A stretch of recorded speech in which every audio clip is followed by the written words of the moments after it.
A very good evening to you. It is Friday night, not to be confused with any other night of the week. It's the 19th day of December. I'm Yvonne Okwara. It is Friday night.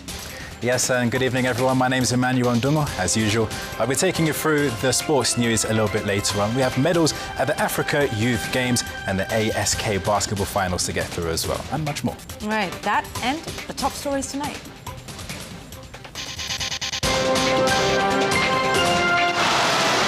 High Court issues orders suspending the Kenya-US health framework in its entirety, pending hearing and determination of the case.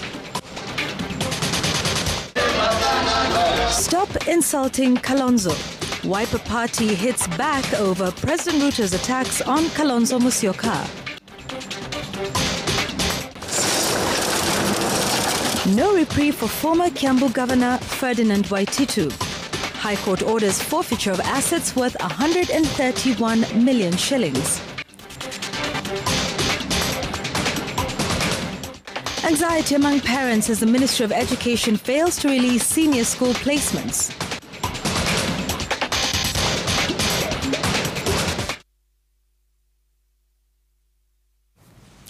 Yula Nzala is our sign language interpreter tonight. Now, the High Court has issued conservatory orders stopping the implementation of the Health Cooperation Agreement between Kenya and the United States. Justice Chacha Mwita barred the Ministry of Foreign Affairs, the Ministry of Health, the National Treasury and the Office of the Attorney General from implementing or acting on the agreement until a petition filed by Busia Senator Okiya Omtatah is heard and determined. The court saying the petition raises serious constitutional questions. Melita Oletenges reports. Justice Chacha Mwita issued the conservatory orders following a petition by Busia Senator Okiya Omtatah challenging the implementation of the Kenya-US Health Cooperation Agreement signed on December 4th. In the orders, Mwita has halted the implementation, operationalization and execution of the cooperation framework between the government of the Republic of Kenya and the United States of America. Mwita says the petition by Okiya Omtatah raises fundamental constitutional and human rights concerns and that the court should have an opportunity to interrogate the issues raised and determine the legality of the framework. In the petition, Busia Senator Okiya Omtatah argues that the agreement risks violating Kenyans' right to privacy and data protection by allowing foreign entities access to sensitive health records. The senator also warned that routing U.S. funds solely through government departments while sidelining other institutions could expose the funds to misuse. Omtatah further claims the agreement was reached without public participation and that the process violated the Constitution. The respondents in the petition are the Ministries of Foreign Affairs, Health, the National Treasury, and the Office of the Attorney General. In a sworn affidavit, Health Principal Secretary Ouma Oluga defended the deal, saying it is the government's constitutional duty to formulate policy and ensure quality health care for all. Melita Oletenges, Citizen TV. Wiper Patriotic Front Party leader Kalonzo Musyoka has fired back at President William Ruto, accusing him of frustrating his efforts to construct the Kibwezi-Mutomo-Kitui-Bondoni Road, claiming that the president, who was deputy president during retired President Uhuru Kenyatta's administration, stopped the construction of the road and later relaunched it for, quote, cameras and votes. The Wiper boss, through a hard-hitting letter by his Secretary General Shakila Abdallah, revealed timelines in the construction of the road, which has now been a bone of contention between him and the head of state. Emmanuel Tor reports.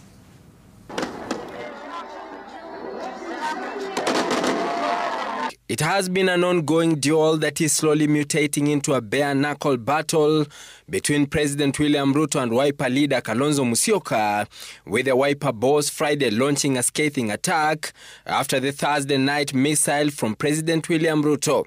Na hiyo 40 years barabara bado ni vumbi. Unahitaji miaka ngapi ndio utengeneze barabara kwanza ya kwenda kwako? Waachana na hii ya Kenya. Hii ya Kenya ni complicated. Huwezi kujua ya kwenda kwako peke yake lini, how many years? Bado nangojea majibu, hajanijibu. Akinijibu nitajua vile ya kumwambia. In a 5-page statement titled "Enough is Enough," Kalonzo, through the party's Secretary General Shakila Abdallah, highlighted the chronology of events in the construction of the now contentious road, which is a critical 192-kilometer regional transport corridor traversing the counties of Makueni and Kitui. The statement saying that Kalonzo launched the road in March 29, 2011, when he served as vice president in President Mwai Kibaki's administration at a cost of $500 million, with the project funded through the Exim Bank of China. A year later, Kalonzo details that he traveled to Beijing to secure the funding, arguing that he owned the project and not the president. However, barely 5 months into the Uhuru Ruto administration, Kalonzo claims the sabotage began. The Wiper leader claiming that elements within the Jubilee administration wrote to Exim Bank of China, terming the road not economically viable and to kill the project. After sustained pressure from the public, the Wiper boss alleges that the project was shockingly relaunched in Mutomo for, quote, cameras and votes in December 2016. However, the opposition principal maintains that in January 2017, when he visited the site, all machinery had vanished, alleging that the project was a scam, a con, and pure political theatre. Anasema mahali inatokako hakuna barabara, nimekuwa kwa uongozi miaka 50 hata hajui kufanya hesabu. Na hiyo barabara ina link Ethiopia with Mombasa. Kalonzo claims President Ruto is in panic mode and afraid of facing him at the ballot in 2027, stating, quote, his time is up, the people have made their choice, and in his desperation, he has unleashed his digital militia and propaganda machine in a futile attempt to destroy what he cannot buy, Kalonzo Musyoka's integrity and the people's trust. Unatakaje kuongoza Kenya kama akili ya kupanga barabara ya kwenda kwako hauna? Akili ya kupanga barabara hizi zote, sijui expressway, sijui hiyo ingine, atatoa wapi? Emmanuel To, Citizen TV, Nairobi. The Ministry of Education has this evening released school placement results for grade 10 learners late into the night after a day of waiting for most parents and learners who expressed anxiety over the delays in school placement. The delays occurring despite assurances from the Ministry of Education that the placement exercise would run from Monday the 15th of December to Friday the 19th of December. The ministry says the process is fully automated, but it is crucial for parents and learners preparing to report to senior school in the second week of January. As Emily Chebet reports, parents say the delay is already disrupting their planning. The wait by parents and the first cohort of competency-based education learners for senior school placements has stretched into a week, leaving families anxious and frustrated, despite repeated assurances from the Ministry of Education that the exercise would begin without delay. Hiyo namba mulituma tutume ya 22263 imeshindikana, hakuna kitu inaleta. Ukituma inakuletea message inakwambia dear learner, the requested information is unavailable. Sasa sijui tunafaa kutuma aje ndio ituletee, na ilhali shule zinafunguliwa 2 weeks to come na tunahitaji kujipanga. Last Thursday, during the release of the first Kenya Junior School Assessment results, the Ministry of Education said learners would be informed of their pathways and senior school placements within a week. We are going to use a digital system to be able to place these students immediately, and we are confident that by next week, all our learners should be able to know which senior schools they have been placed, and they can actually check to confirm where they have been placed. Any challenges that the students might come across, or the parents, any parent or learner who might feel they've been placed in the wrong pathway or in the wrong school and wish to transfer or change, that space is available for the next 2 weeks. On Wednesday, Basic Education Principal Secretary Professor Julius Bito confirmed that the senior school placement process is nearly complete, offering a glimmer of relief to anxious parents and learners. Placement of grade 10 learners who have just finished their KJSEA exam is underway. And from Friday this week, the 20th of December, learners will be able to know which schools they have been placed and which pathways they have been placed. Since Monday, parents and learners have been checking their placement results by sending their assessment numbers to the short code 22263. The response they have consistently received reads, "Dear learner, the placement results for grade 10 senior school are in progress. You will be informed when ready for checking. However, from late this evening, the message received after sending the same assessment number to the same code has changed.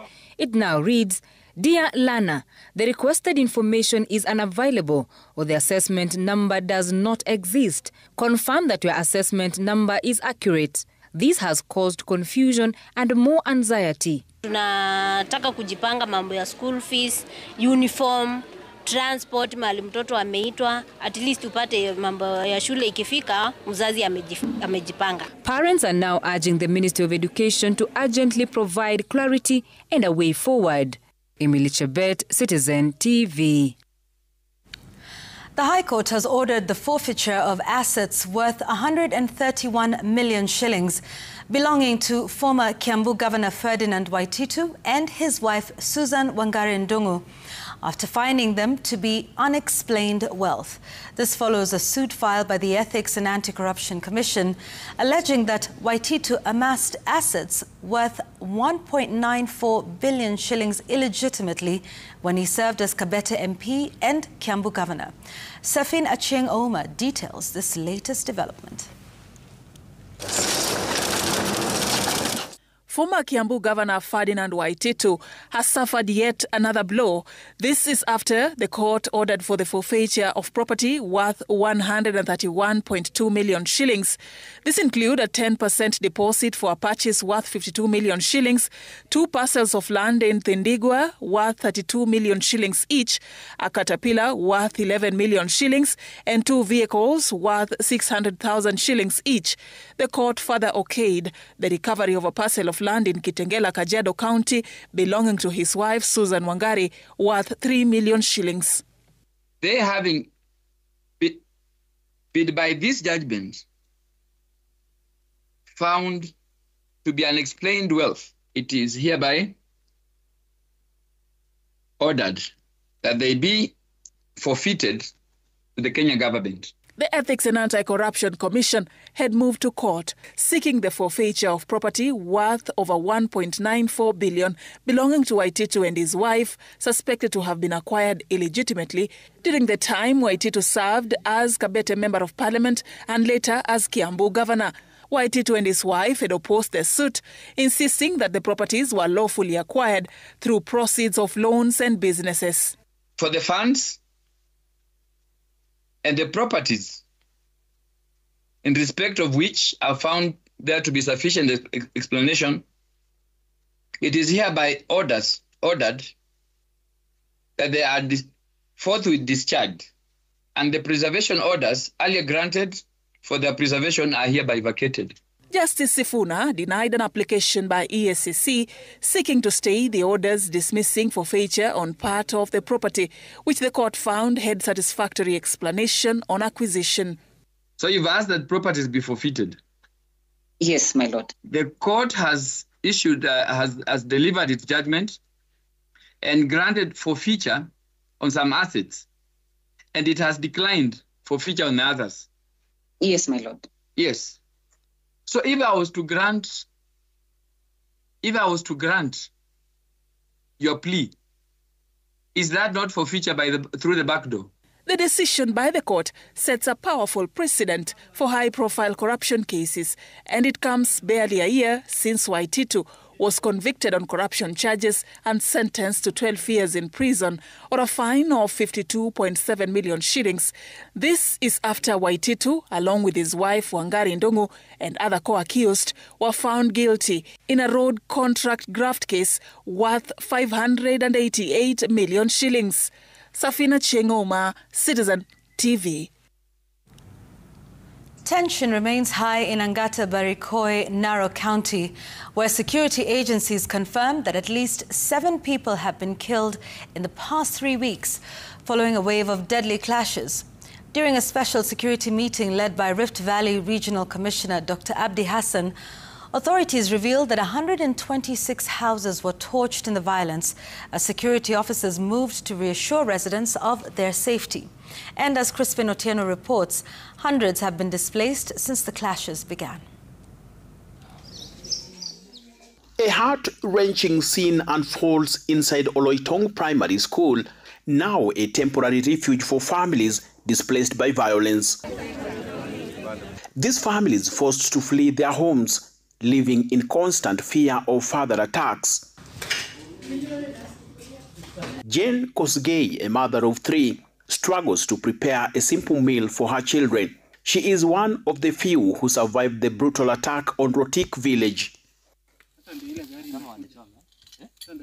Her house was one of the 126 reduced to ashes in the violence that claimed 7 lives. Several classrooms have been turned into makeshift domes, providing shelter for women and children. Ametuna security ya kutosha. Sasa security ya kutosha alikuwa iko wapi chana? Si wale alitufukuza chana akapiga risasi. Tukaanguka na watoto. Sasa security uko wapi? Others have no choice but to spend the night under trees as congestion in the school reaches critical levels. Nao tena wanasiti kutuambia turudi huko. Serikali hatuna serikali na tunaelekea kufungua mashule na watoto hatuna fees ya kulipa shule. Sasa serikali mtusaidie, tunaendelea kukaa hapa na watoto wetu watasoma hapa. Na tutaishi hapa, wa secondary wakae tena nyumbani. Displacement continues with families fleeing from Lolama, Siteti, Kapkures, Rotik and Sachangwan villages. As the situation unfolds, Rift Valley Regional Commissioner Dr. Abdi Hassan led security meeting in Lolgorian, urging owners of illegal firearms in Angata Barikoi to surrender them to security officers within 1 week. Wale wote ambao wamejihusisha na uhalifu wa aina yoyote, kubomoa nyumba, kuchoma miwa, ama kuiba, kuua, wote watasakwa.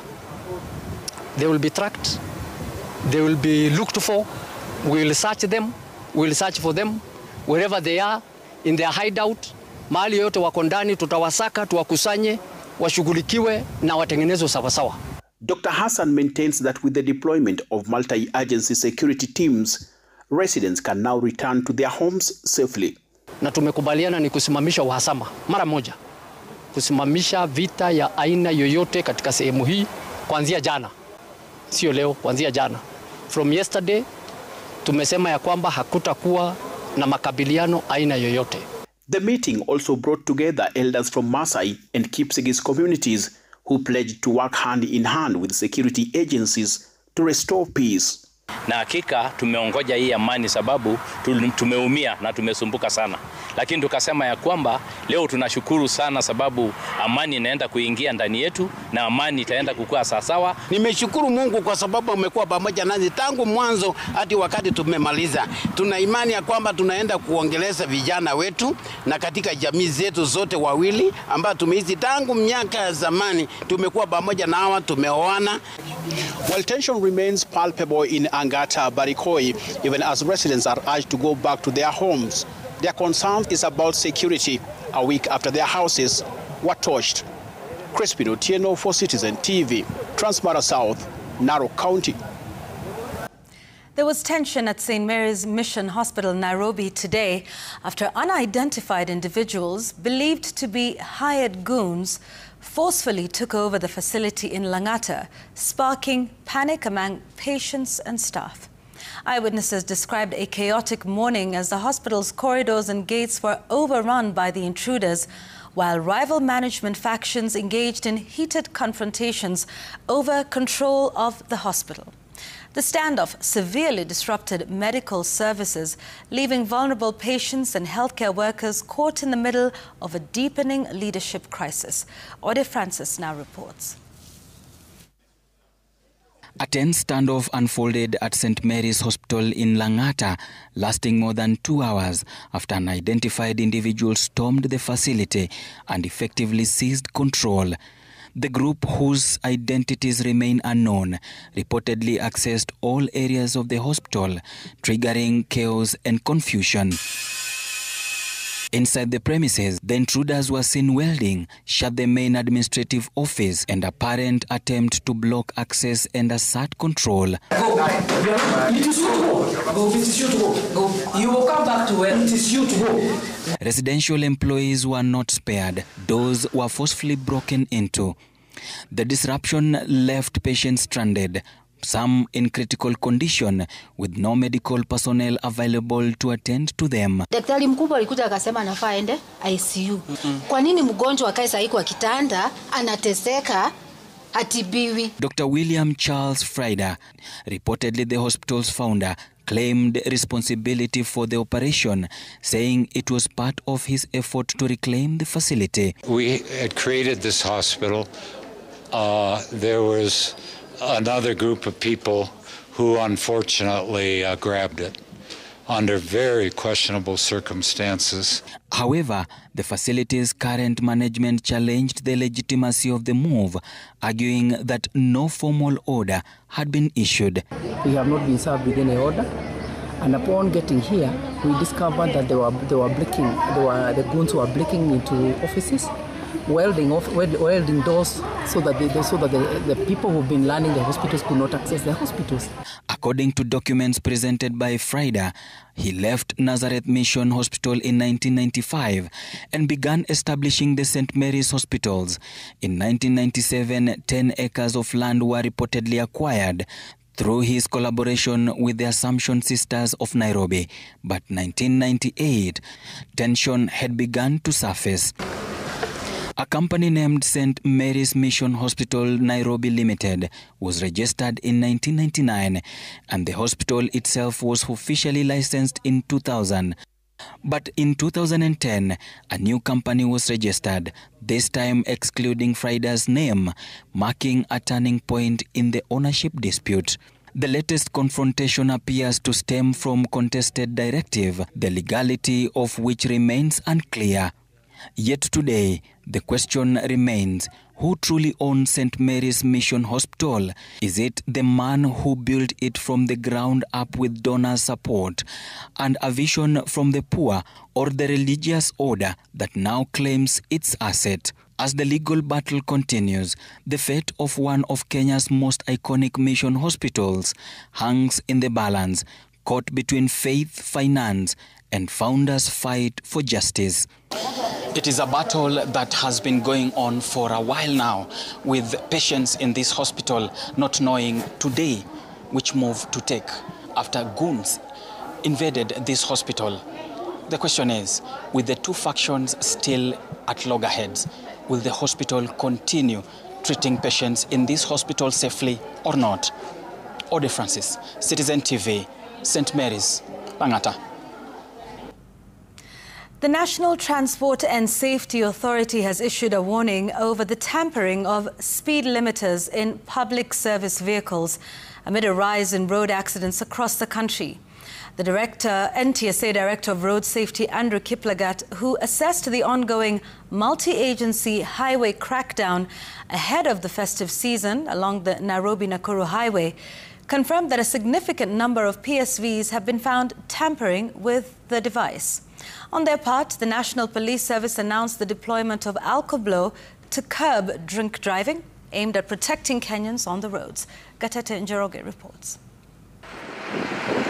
With the holidays approaching and roads claiming tens of lives each week, a multi-agency highway crackdown team intensified operations on Friday to ensure that travelers reach their destinations safely. A major operation was conducted along the Nairobi-Nakuru Highway, where police and NTSA officers set up roadblocks in Limuru and Naivasha, checking for vehicle roadworthiness as well as compliance by drivers, SACCOs, and conductors. During the operation, motorists found flouting traffic rules were arrested, arraigned, and released after paying fines. Of particular concern to the team was the tampering of speed limiters by some public service vehicle operators, a practice that puts passengers' lives at serious risk. We want to urge all speed limiter vendors to make sure that they comply with the law.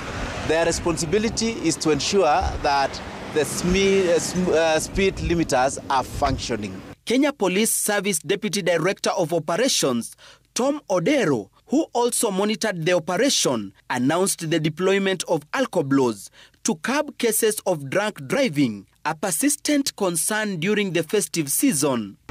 We are well equipped, and of course we use them randomly in areas that we see as hotspots and motorists are likely to be found while practicing drunken driving.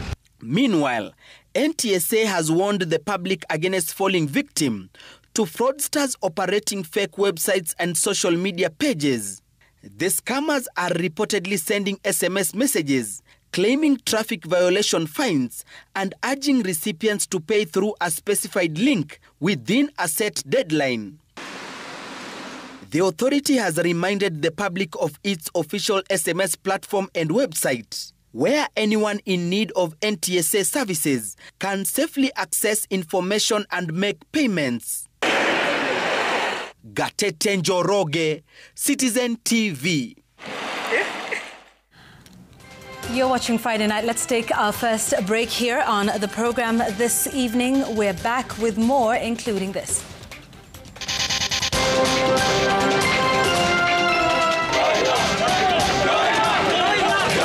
Residents of Lugari stage protests after Landeti DEB teacher Lynette Joyner Ngome goes missing.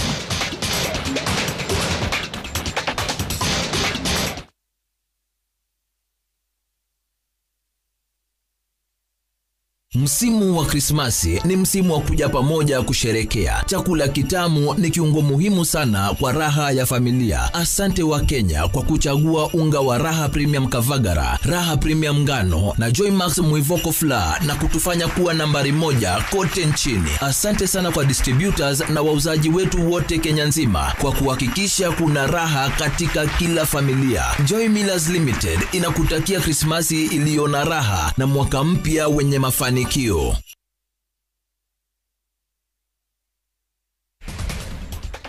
Tomorrow on Citizen Weekend. Citizen Weekend special feature.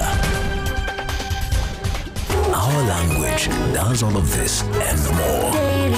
The more the milk, the better the chai.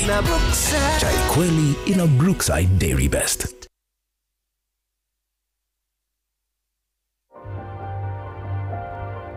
My skin is my identity, my strength. It's unique and deserves care made specially for me. Nivea Radiant and Beauty Even Glow, enriched with 95% pure vitamin C and pearl extract for visibly radiant and even-toned skin in just 2 weeks. Nivea Radiant and Beauty Even Glow. Skin is for celebrating my shade of beautiful. Nivea is for skin.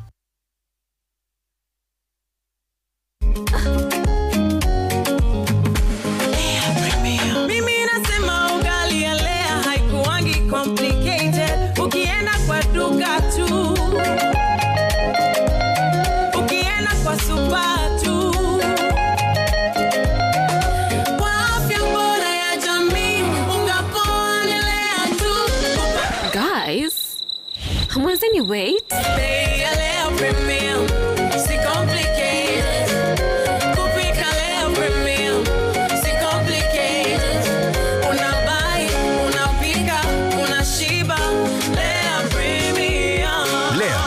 Flour, nurturing the world.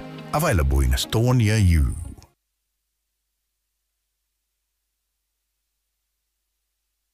China, Thailand, Turkey, and Dubai visa processings. Don't risk delays. Don't gamble with approvals. PrimeCat Visa and Travels, Kenya's trusted visa experts from Dubai, China, Thailand, and Turkey. Contact us on 0722 518 651.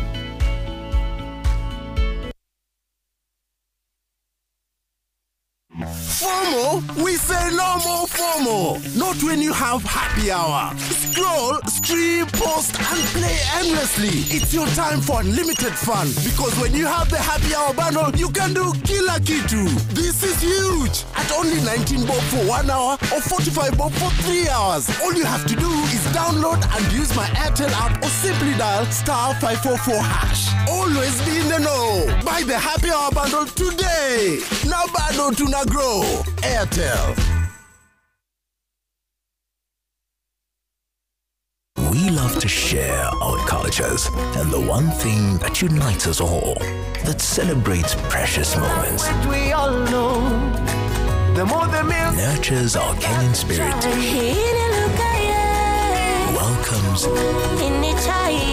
and even inspires. Our language does all of this and more. The more the milk, the better the chai.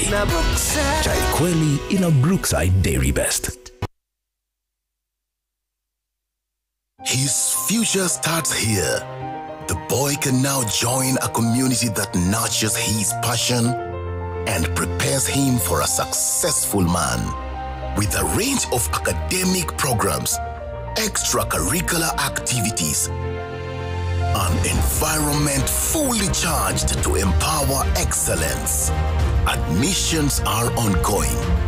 Merisha School, home of the boy child.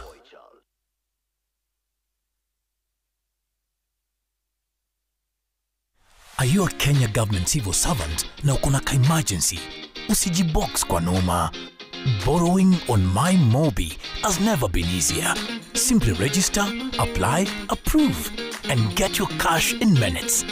Dial *531# and get up to 20,000 shillings to sort your emergency and pay from your next payslip. No paperwork, no drama. Ni wewe tu na simu yako. With MyMobi, now you're in control.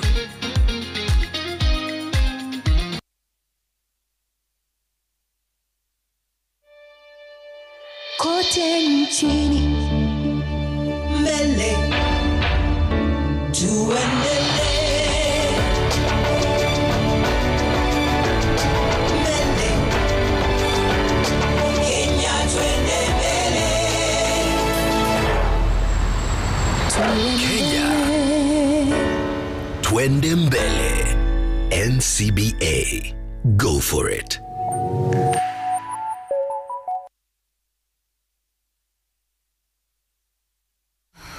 The best holiday ever's finally over.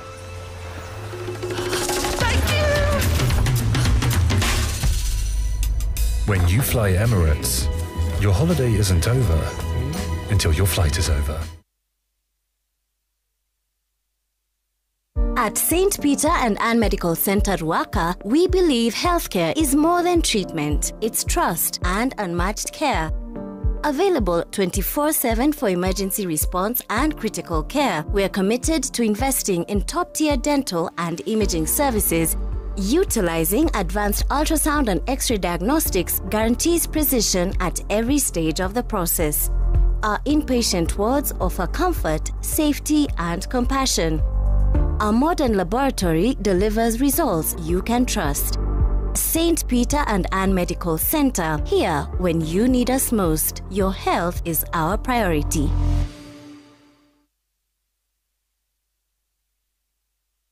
New Downy refill pouches, lasting longer than expensive perfumes. Cap, store, and no need to add water. Serve with a Downy refill.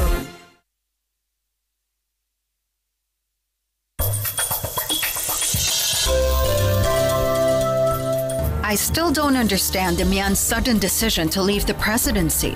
I do know him. You may not believe it, but I know him well, Helena. No, sorry, Aurora, but I don't think you know him. Sherekia Christmas bila pressure, the Equity way. Lipa kila mahali for free with your Equity card, Equity Line *247# or Equity mobile app. Equity iko nawe kila mahali.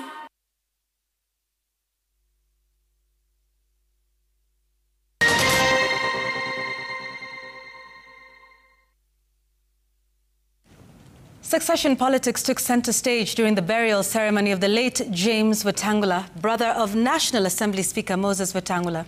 Speaking in Bungoma County, a group of pro-government politicians emphasized the importance of unity within the Luhya community as they chart a course towards clinching the country's top seat in 2032. Marianne Nyambura reports.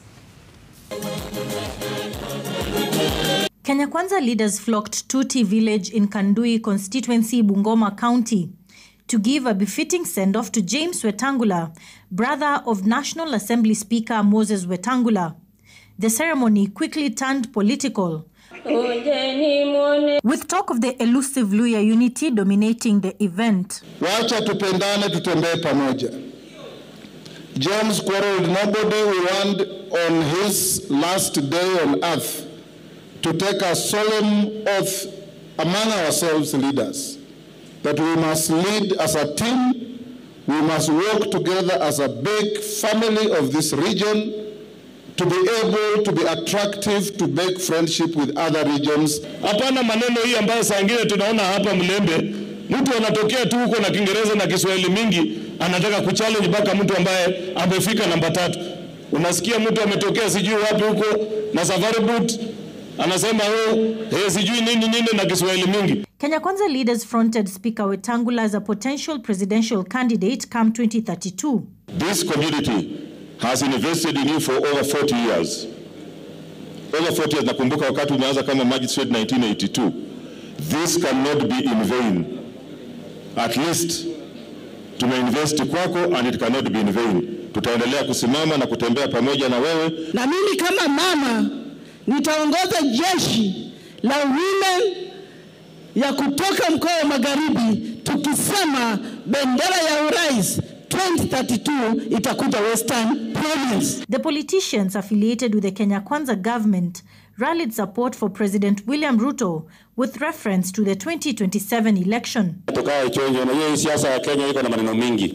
Kuna wale wanasema 2 term, kuna wale wanasema 1 term, kuna wale hivi mnasema nini? Hii mko 2 term.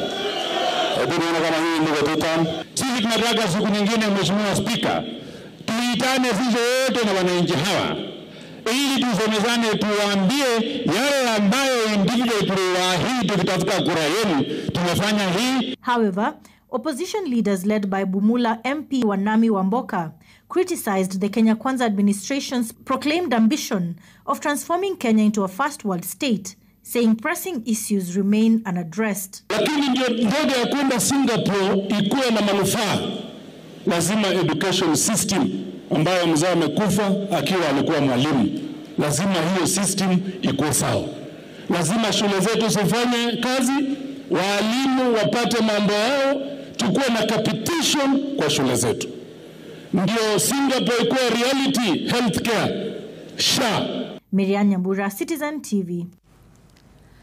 Calls to rearrest and charge the main suspect in the murder of 67-year-old Meshach Mainye dominated his final send-off on Friday at his Nyamwanga home in Nyamira County, 38 days after his body was discovered buried in a shallow grave inside his compound.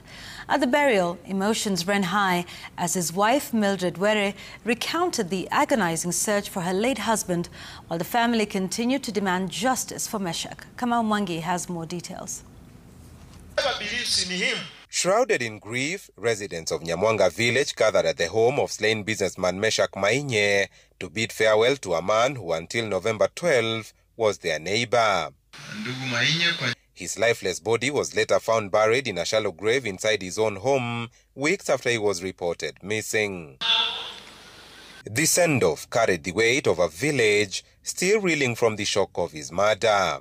His wife, Mildred Were, recounted the last conversation she had with her husband over the phone just before his disappearance. Akanipigia simu akiwa town, akasema anataka kununua vitu kidogo aingie nazo kwa nyumba. So akasema tutaongea kesho yake. Lakini kesho yake haikuwa ifika. Kesho ikafika, kajaribu kupiga simu, nikafikiria labda ni network. When her phone calls went unanswered for 3 days, a silence she described as unusual Mildred told the gathered mourners that this marked the start of her heartbreaking search for her beloved, which ultimately led to the shocking discovery of his body. Aliweza kufa kifo cha uchungu sana. Aliweza kuomba labda msaada, hakuna mwenye aliweza kukua. You know, you can try to imagine the way mtu unakufa kama nyoka. The escape from custody of Ferguson Mokaya, the main suspect in Meshach Mainye's murder, while en route to court last month, has only added salt to the family's wounds. They now suspect foul play in their quest for justice and continue to demand his rearrest. Mtu ambaye hakika ameshikwa na ni yeye ndiye ameshukiwa kuwa muuaji na tena anatoroka kutoka kwa askari. Mbona wengine hawakutoroka wale wengine? Hiyo sio mzuri. Serikali inabidi ifuatilie kama wale askari waliomshika walihusika kwa njia moja ama nyingine waweze kuelezea. Tunafikiria kuwa taasisi za kisheria zinashughulika na hilo jambo, na actually maafisa wa usalama wanazidi kufanya utafiti wao kujua mahali hiyo kijana yuko, and they are brought to book face the full force of the law. Kama Mwangi, Citizen TV. Business came to a standstill for hours along the busy Eldoret-Malaba highway after residents of Nzoia in Lugari blocked the road, demanding answers over the mysterious disappearance of a teacher. Lynette Joyner Ngome, a teacher at Luandeti DEB school, went missing on Wednesday evening after leaving home with her husband.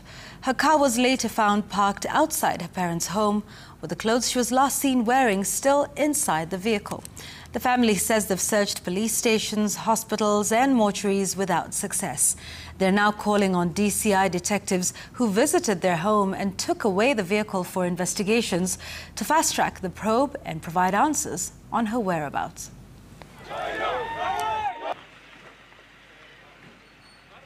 Niliamka asubuhi nikapata gari hapa kwangu. Gari lilikuwa pale, hakukuwa na mtu yoyote. Nguo zilikuwa hapo chini. Nilishtuka sana. Kuanzia hapo tukaanza kutafuta Madam Joyner. Hatujampata paka saizi. Tulipika ripoti kwa polisi, wakakuja hapa, wakafanya kazi yao. Lakini paka saizi hatujapata ripoti yoyote. Inasemekana kwamba hizo nguo zilizopatikana ndizo nambaza alikuwa amevalia kwa mara ya mwisho. Sasa sisi awapili ni kwamba mzee wake akuje in front of us atuelezee kinagaubaga Madam Joyner ako wapi. Mtoto wetu alikuwa mzuri, tulikuwa tumependa mtoto wetu. Kama bwana yake amefanya mambo yake, tunataka tutetee mtoto wetu kama ni mzima. Let's take another break here on Friday night. Plenty to come. 4 meters down. Then Government intensifies large-scale irrigation farming to mitigate drought and increase food production.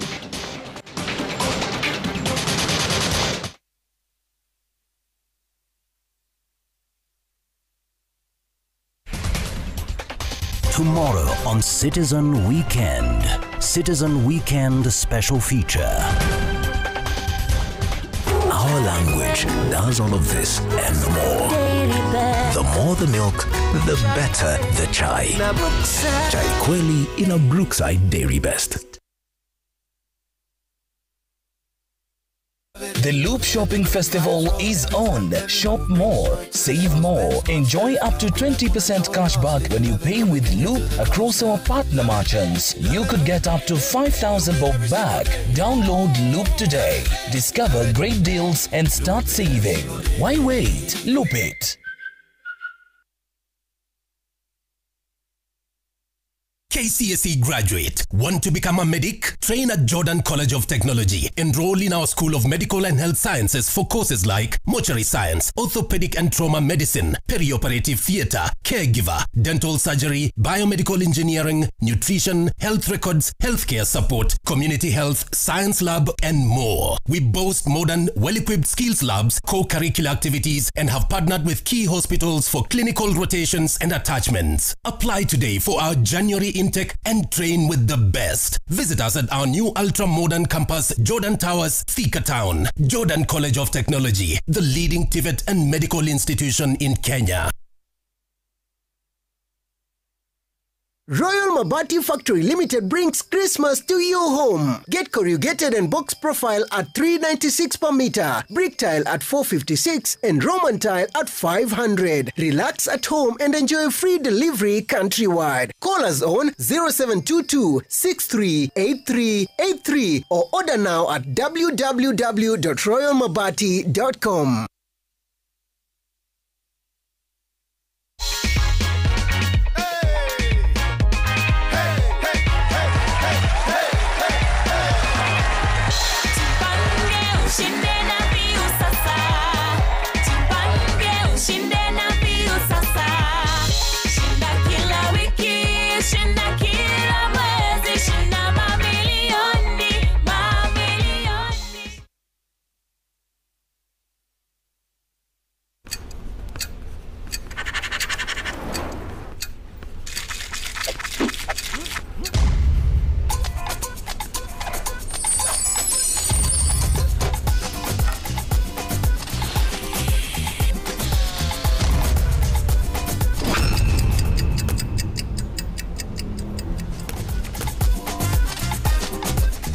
Bic Crystal, get a pen you can rely on.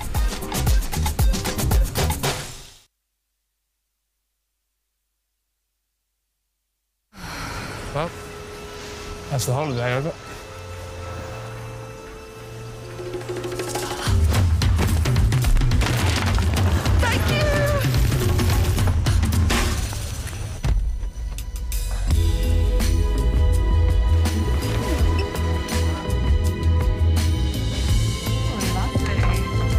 When you fly Emirates, your holiday isn't over until your flight is over. At Brookhurst International Schools, we don't just educate, we inspire futures. From early years, preparatory, secondary to A-level, students build strong foundations for the global stage. Our learners access over 100 universities worldwide through diploma programs such as the International Foundation Diploma and the International Baccalaureate Diploma. With world-class academics, dedicated educators, and a values-driven environment, Brookhurst becomes a home away from home. Enroll today. Visit our Lavington or Kiserian campus.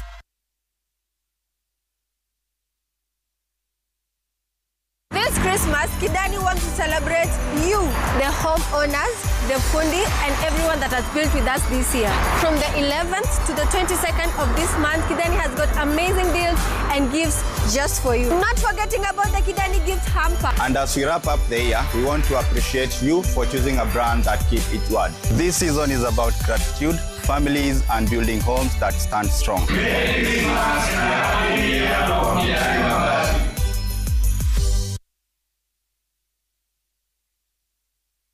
Teke na Wigo Boda. Chanua Jam, Fika on time at the lowest charges in town. Va helmet and ride in style. Ni safi, ni safe, na ni easy kwa mfuko yako. Wigo, your trusted ride. Download the app now. Ama SMS Wigo to 20425. You'll fike right on time. Wigo, your trusted ride.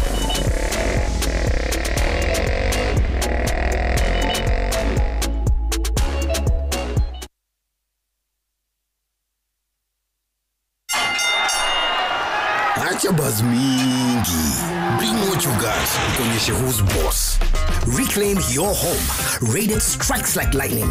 Kills Dudu's dead. Available in stores countrywide.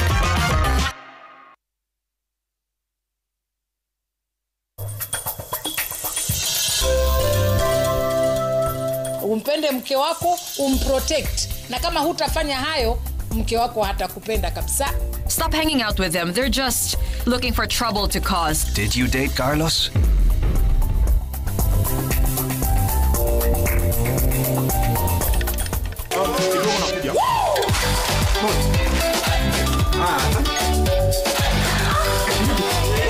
Welcome Naivas Kikwetu to your home this year. Tunasherekea customers wetu Kikwetu kila siku.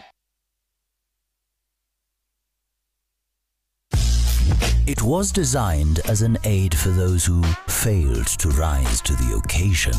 This is a prescription-only drug. Over time, the blue pill has turned into a dangerous and deadly dependency. Its easy availability is now a growing public health concern. This Sunday, Gatete Njoroge hits the streets to uncover how the blue pill is being sold freely and why experts warn its misuse could be taking away not just intimacy, but lives from Kenyan bedrooms.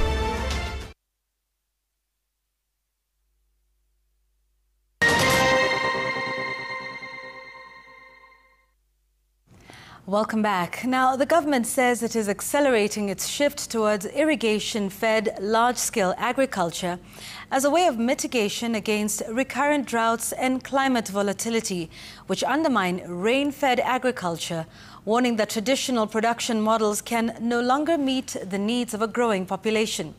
According to Agriculture Cabinet Secretary Mutahi Kagwe, the strategy centers on deploying technology-driven and digital farming systems to raise yields per acre, particularly in the arid and semi-arid lands, which account for over 80% of the country's land mass.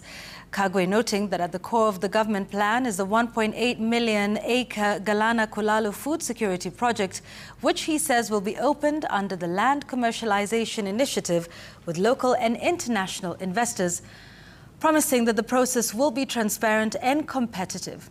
According to the CS, Kenya's vulnerability is underscored by its heavy reliance on imports, with the country sourcing about 92% of its wheat and over 80% of its rice, and a substantial quantity of sugar also coming from abroad, an issue he says is not sustainable.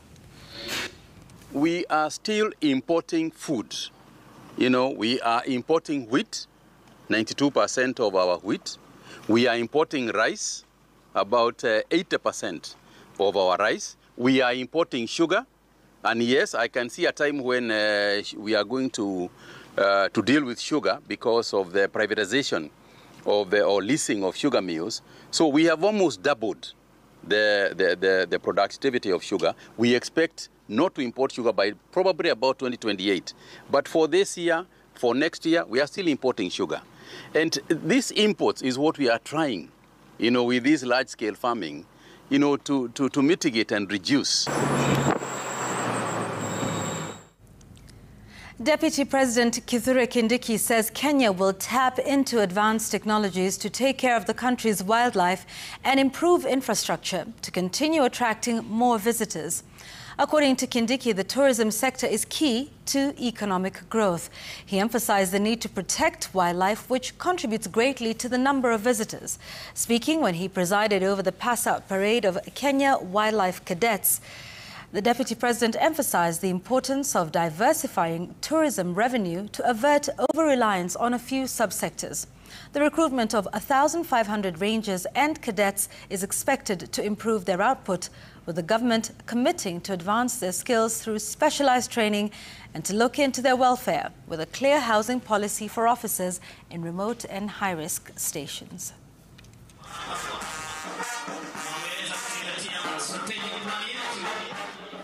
To secure this heritage, the government is establishing a world-class national wildlife protection and anti-poaching modernization framework.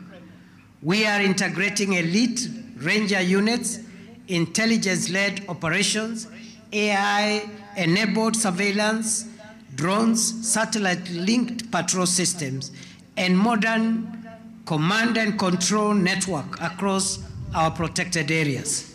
We are strengthening cross-border cooperation to dismantle international wildlife crime networks and establishing a national wildlife forensics and intelligence center to fight poaching with science and precision. The government has announced plans to release 2 billion shillings to dairy farmers across the country to clear outstanding payments that are owed to them. According to the Cabinet Secretary for Cooperatives and MSMEs, Wycliffe Oparanya, farmers are expected to receive their payments by next week. Speaking when he officiated the National Farmers Awards and a celebration in Kericho, The CS noted that timely payments are critical to restoring confidence among farmers, sustaining milk production and supporting livelihoods, particularly at a time when the sector is under pressure from rising input costs and climate-related challenges. The event also saw Royal Media Services named the best media house in agricultural reporting at the just concluded National Farmers Awards and celebrations held in Kericho County. According to event organizers, the award is a recognition of the outlet's role in promoting agricultural development and amplifying farmers' voices across the country. Maziwa yanalipwa na malipo imeanza wiki hii. Nataka nikubali kwa miezi mitatu tumekuwa na shida fulani katika New KCC ambayo serikali imeangalia, imenyorosha hayo mambo, na kuanzia wiki hii wakulima wa maziwa serikali imetoa shilingi bilioni 2 kuona ya kwamba wakulima wa maziwa wanalipwa, na malipo imeanza wiki hii. Kufikia wiki ijayo kila mkulima atakuwa amelipwa maziwa yake. Tumekuwa tumejenga damu ndipo tuwe na maji ya kutosha, ndipo muendelee kuboresha kilimo na ensure tuko na food security. Asanteni sana. Tumeenda ndani kufanya audit na leo umeona nimereceive audit report ya hii factories yote, tuchue kama pesa ya mkulima inawekwa mzuri na kama mkulima amepata haki yake. Na tumeona ukweli kuna maneno. Na hiyo audit tunafanya na hiyo ni amana. Na tumeweka tena 3.7 billion to improve all the 19 factories ya majani chai.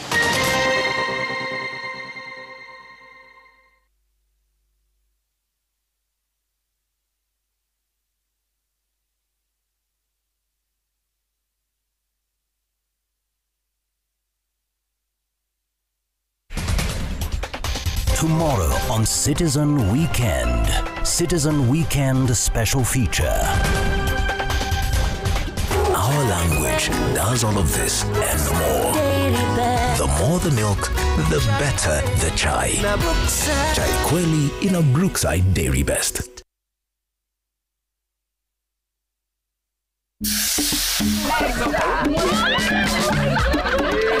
For reactions like this, you need something special.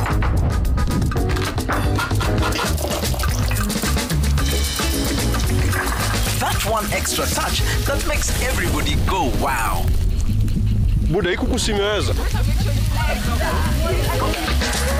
For meals with friends and family, make it memorable with Kikoman.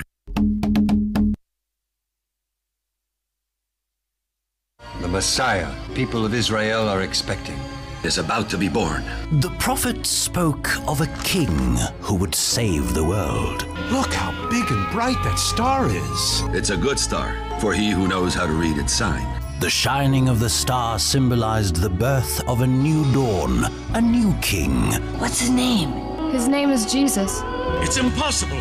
I, Herod, am the king of Israel. This Christmas, stream the story of Jesus, the long-awaited Messiah, sent to the world to gain the way to spiritual happiness and to grace. Bless the Lord, for he has visited and redeemed his people. Enjoy these inspiring stories of Jesus, a kingdom without frontier, only on Viusasa.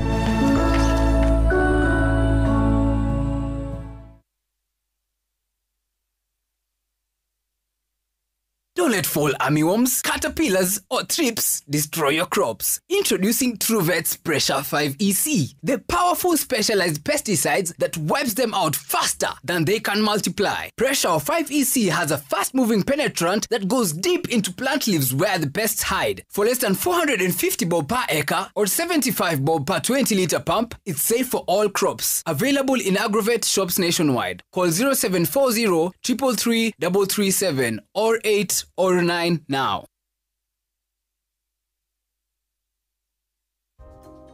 You think all paracetamol is the same? Panadol Advance, with its unique Optizorb technology, releases medicine 5 times faster than standard paracetamol, making it ready to work in 5 minutes.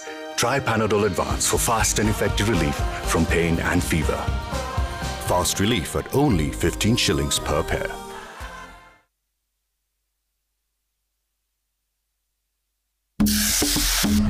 Walisema, make something special. Me, I know a thing or two about special.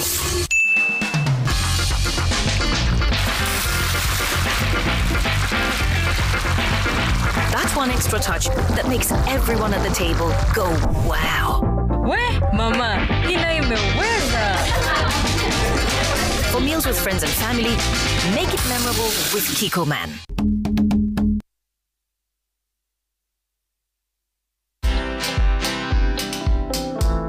Hire the right people at home and pay them their dues. Don't pay minimum wage, pay living wage.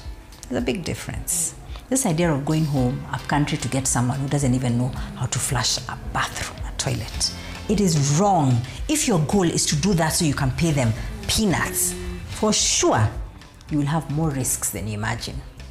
So that's the other thing. So hire someone at home or the people you need around you to build that ecosystem so that you do the signature things that only you can do. Watch this story and more. Download the Citizen Digital app or visit www.citizendigital.com and find the Citizen Originals portal. Kenya's #1 app, Citizen Digital.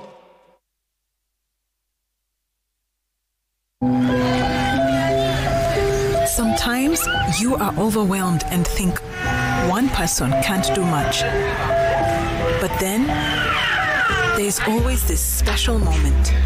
I am there, fully and completely for this patient, with all my knowledge and skills. Because his life is at stake. Please donate to our medical care in Kenya. We are here for each other. Dial *275#.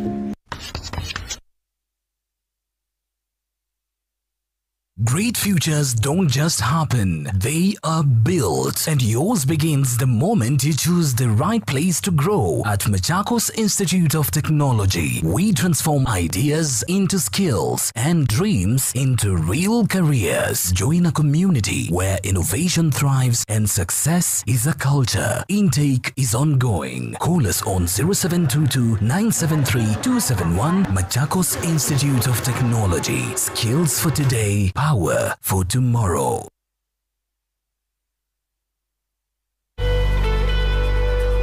We sat with our partner GIZ and we came up with a program that we were calling SME Resilience, kusaidia zile biashara zilikuwa zimefungwa ndio zifunguliwe tena. They have taught us a lot.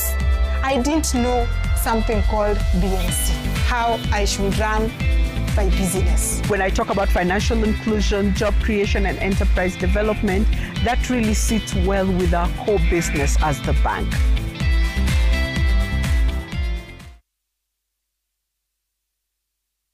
Welcome to Boma Mabati Factory, the winners of 2025 roofing solutions. All our products come with warranty and are kept certified. Be part of our many satisfied customers by visiting us to enjoy great discounts. Boma Mabati Factory, Mabati Poa, near Boma.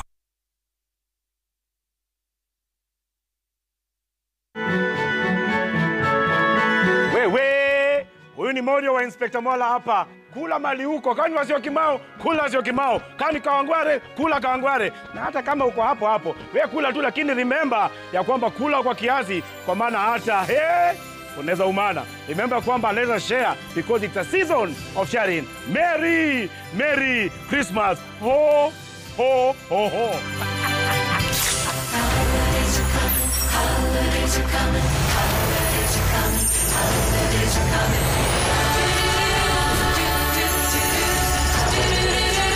Always Coca-Cola.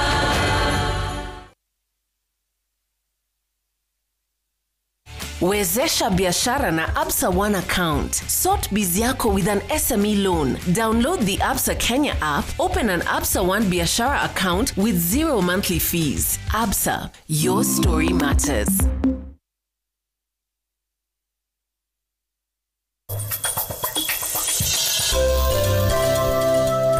Umpende mke wako, umprotect. Na kama hutafanya hayo, mke wako hatakupenda kabisa. Stop hanging out with them. They're just looking for trouble to cause. Did you date Carlos?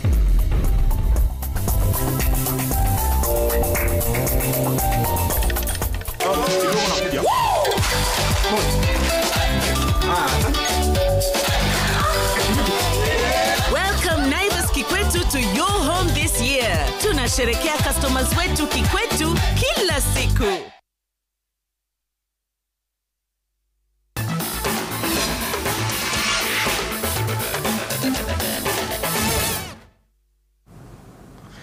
Welcome back to the program. I'm Emmanuel Ndungu. Let's get into the sports news now. Kenya's medal tally at the Africa Youth Games stands at 23 after Kenyan youngsters added 6 medals in weightlifting, taekwondo and boxing on the penultimate day of the African Youth Games in Luanda, Angola. Weightlifter Amanda Lena opened the medal count with 2 silvers and a bronze medal in the snatch and clean and jerk categories in the 48-kilo weight class. Amanda also won Kenya's 6 silver medals at 2024's Africa Youth and Junior Weightlifting Championship held in Nairobi. In Taekwondo, 15-year-old Rachel Wekesa settled for silver after losing 2-0 to Egypt's Layan Mohammed in the under 48-kilo final. In the boys under 45 kilos, Kenya's Gideon Roberts clinched bronze after losing out to Isaka Mahamadou of the Ivory Coast in the semi-final contest. Kenya was also on the podium in boxing after Clinton Omondi, who was making his debut on the continental stage, finished 3rd.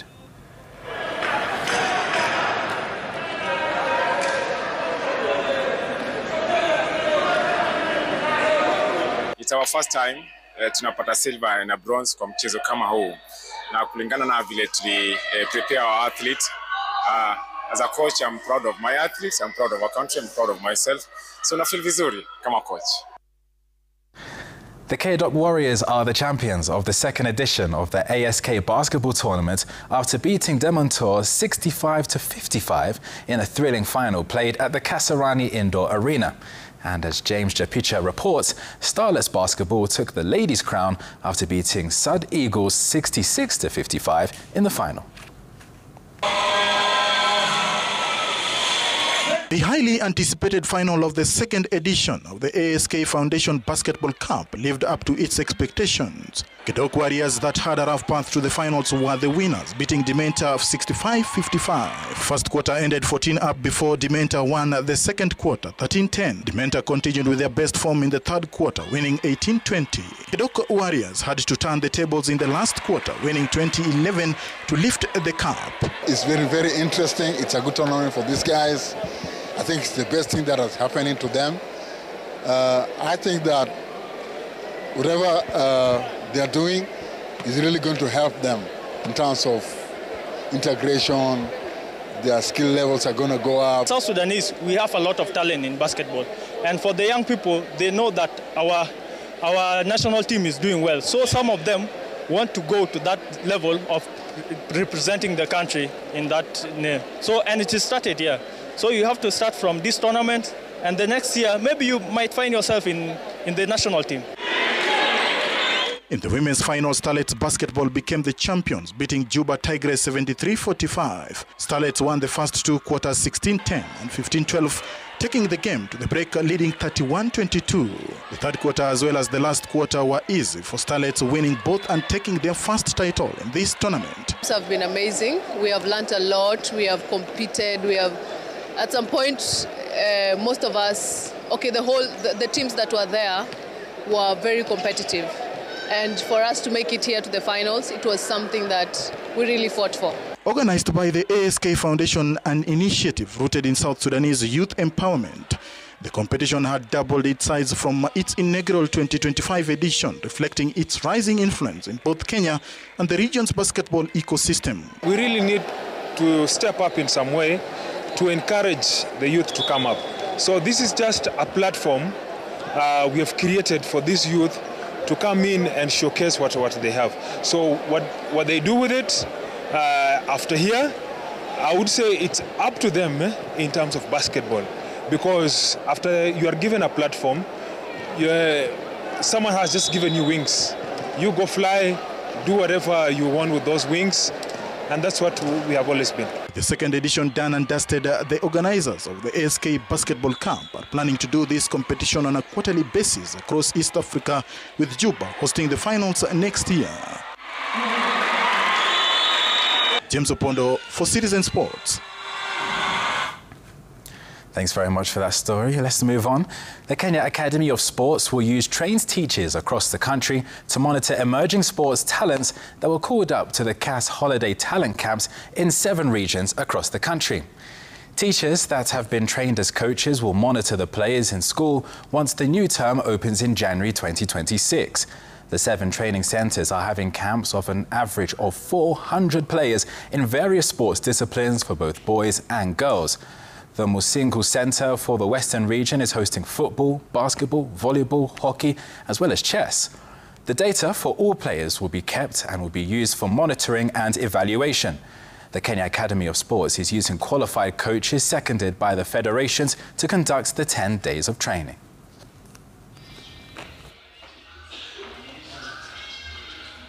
So developing a dual career is where they can do their studies, as well they can get their potential in sports, which we have to identify early enough so they reach their full potential going forward. So the main objective is to identify the talents. We put them in database. We're going to select a few of the elite ones.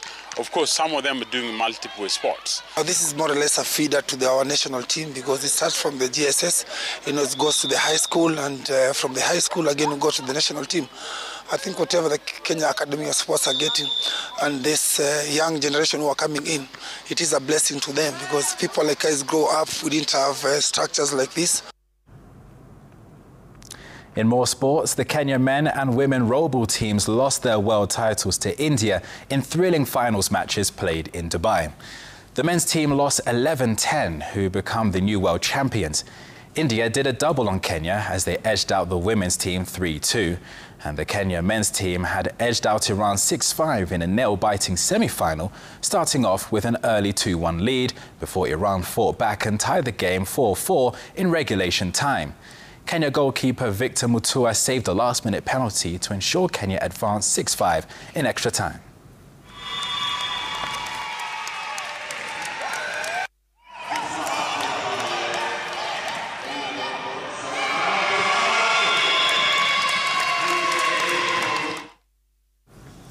To finish off now, Emilio Gesa Boat beat its long-time rival Odanga in the 14th edition of the annual Rusinga Festival Canoe Regatta boat race at the Kamasengere Beach, Rusinga Island.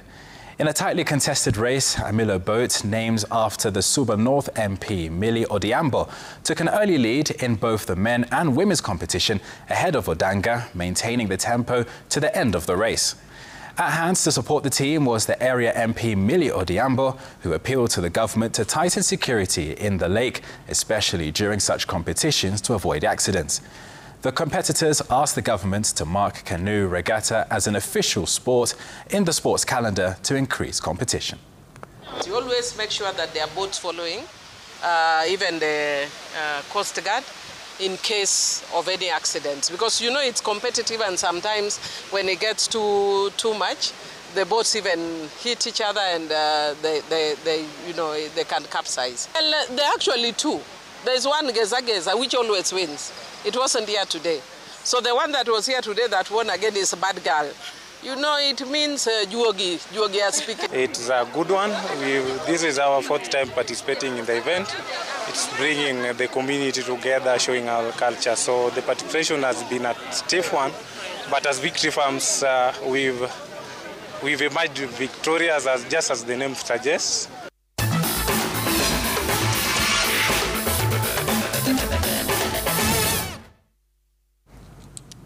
So that's all we have time for in the sports news today. My name is Emmanuel Ndungu. But before we finish off, we have a blockbuster boxing match between Anthony Joshua and Jake Paul. Many have feared this to be a mismatch that will take place tonight at around 3 a.m. East African time. Of course, Anthony Joshua, a former Olympic gold medalist and double world champion. So, yeah, fun fact, by the way, Yvonne, I went to the same high school as Anthony Joshua. No way. Yeah. So he's about this tall, and he's massive. So, but yeah, we'll see how much, what kind of fight we can have in Miami, Florida tonight. Okay, yeah, that's an interesting fun fact. Obviously, years apart, right? Yeah, we're quite few. He's 36 now, so yeah. So you see what I did there? Years apart. Years apart. For those who want to play the guessing game this Friday. Yeah, play the guessing game. All right. Cheers. Thanks for watching the program tonight. Yulan Zala is our sign language interpreter. I'm Ivana Kwara. Good night.